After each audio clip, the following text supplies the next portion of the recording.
This is going to be just a quick and, to me, a really useful short lesson that is kind of part of the beginner series that I've been putting out on the channel. And it addresses just setting up your drum kit. Now, if you want an in-depth lesson in the Drum Better Daily Members area, I actually have a whole, it's called The Warrior Way, and it's a whole beginner lesson series, and it just really walks you through the first like 6-7 months of your playing, what you need to be doing, how you need to be setting up, all those things. So I go really in-depth, but these are just some tips that I was never really given when I first started playing. I just saw, I like set mine up how I saw, you know, in the magazine, which, because that back then, you know, that was it. I was 14, and that was going to be a lot of years ago. And so that's how I looked at the drums. We got these magazines like from all the music stores and things like that, from the companies themselves, picked up the brochures, and they wanted to show off the drum kits. They had all these drums at weird angles, and that's how I literally set up for a long time, with the right cymbal way, like everything, it just didn't make sense, all right? So this is 3 quick tips for you if you're just starting out playing the drums. Now, as well, if you want your first drum lesson on your first groove and your first drum fill, I've got 2 lessons up on the channel. You should click a link below. I'll try to remember to pin those in the comment. If not, remind me. So it's either in the video description or the comment. So go check those out so that you can go ahead and have those free resources. Sheet music's included and all of that. And if you need a comprehensive plan, jump over to the website. You can check out the membership there. But the 3 quick tips. So the first one is, and these seem like they would be common sense, right? But they're not. I know they're not because I didn't know that whenever I started out. So the first thing you want is you want this to be natural. You want your setup to be natural. So the way that I'm going to set up is I am literally going to sit down on the drum throne, and the first thing I'm going to do is figure out the height that I want my seat at. And then once I know that, my feet are going to sit at a certain place. And you'll obviously want to have them just a touch in front of you, but they're going to sit at a very natural place. And so what I want to avoid is my feet doing any weird angling, right? I don't want them like this. I don't want the hi-hat like off to the side here and the bass drum straight. The center of your kit is your snare drum. When you're looking at the kit, the center is the bass drum. So many people think the bass drum is the center of the kit. It's not. For you, the drummer, the player, it's your snare drum when you're sitting behind it. That's what's going to go in between center of your legs. So you want to put the pedals at a very comfortable spot where, see, I can even notice my hi-hat pedal's been moved a little bit. I was doing a video the other day.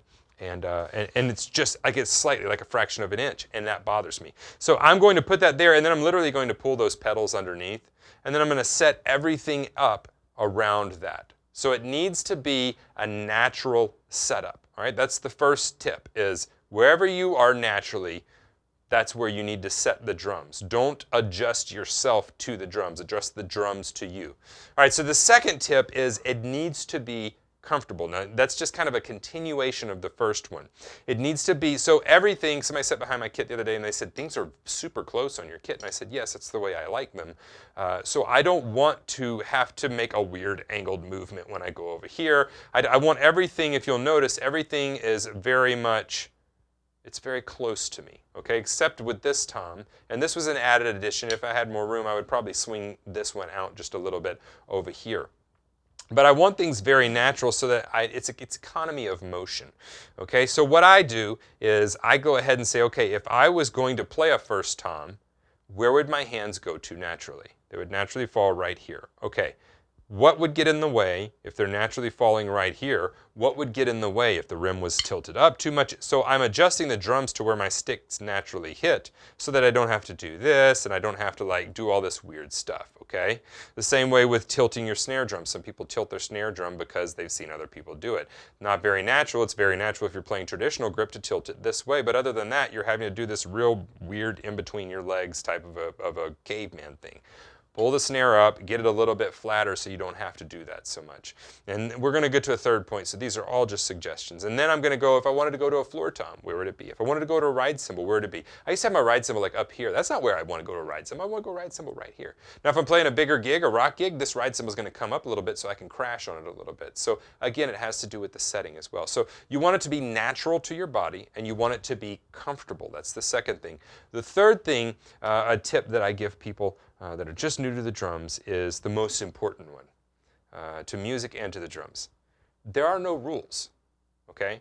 You do not have to set a rack tom right here just because I have a rack tom right there. I know some guys that set a rack tom here, and they have their hi-hat slightly off here, and they got a secondary snare, and I used to play with these two toms reversed, and I still like doing that sometimes. There's no rhyme or reason to how you set up.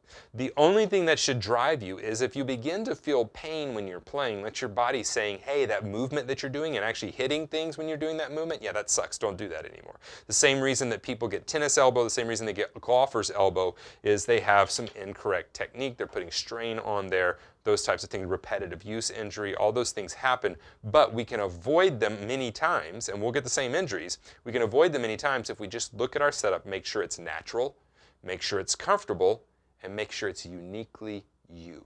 All right? I have a drummer that comes in and he started playing open-handed automatically as a young kid. I didn't change that. If that's how he wanted to play, you know, the parents told me he was right-handed. Okay, great. But he's playing open-handed. So I'm going to let him do that until he says, you know what, I'm going to reverse this. I'm going to, okay, that's a personal choice, and I'm okay with him doing that. There's tons of open-handed drummers. So I'm great with you coming up with exactly how you want to set your kit up. But that's 3 things that will really help you if you're just starting to set your kit up. That's 3 things that are really going to help you get the most out of it and give you a little guidance. Spend some time doing this because it's a really important part of your drumming and of your playing. There's lots of weird setups. Some work, some don't in my book. But again, the biggest rule is there's no rules. If this lesson has helped you, hit that thumbs up button. Leave me a comment. I want to know that you stopped by. Let me know what you think. What are your tips for setting up? What's unique about your setup? All of those things as well. Be sure and subscribe to the channel.